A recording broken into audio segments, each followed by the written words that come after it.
Welcome. Next Saturday, the 15th of October, we celebrate the feast of the famous 16th century Spanish Carmelite saint and mystic, Teresa of Avila. The story goes how one day the noble ladies of Toledo in Spain came out in their droves to catch a glimpse of Teresa, who happened to be passing through the city. They were hoping to see Teresa in a state of ecstasy, or perhaps see her work a miracle. Instead, Teresa spoke to the ladies casually of the beauty of the city and its fine broad streets. The noble ladies said afterwards, "She may be a good nun, but there's nothing extraordinary about her." The Franciscan nuns with whom Teresa was lodging were somewhat more discerning. They are reported as having said, "Blessed be God who has given us a saint we can imitate. She eats and sleeps and talks like ourselves. She chats without putting on any ceremonious airs or posing as someone extraordinary."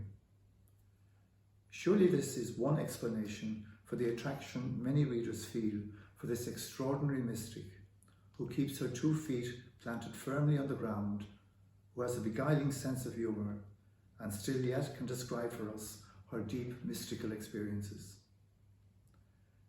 In the prologue to one of her books, Saint Teresa writes, "I shall say nothing about what I have not experienced myself, or seen in others, or received understanding of from the Lord." Teresa's writings are so obviously the fruit of reflection born of her personal experience.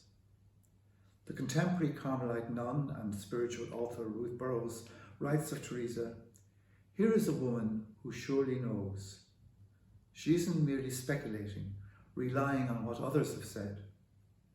Here is someone with a well of living knowledge within her, and it is from this that she is drawing all the time." Teresa wrote marvellous books mapping out the journey of prayer. She experienced visions and ecstasies and tried, however haltingly, to describe these indescribable experiences for us. It might be helpful to mention that Teresa, sensible woman that she was, advises us not to covet such rare spiritual experiences. The only test of genuine prayer for Teresa is works, works, works. In other words, loving service of our neighbour. There's a little saying of Teresa's which shows something of her character and common sense.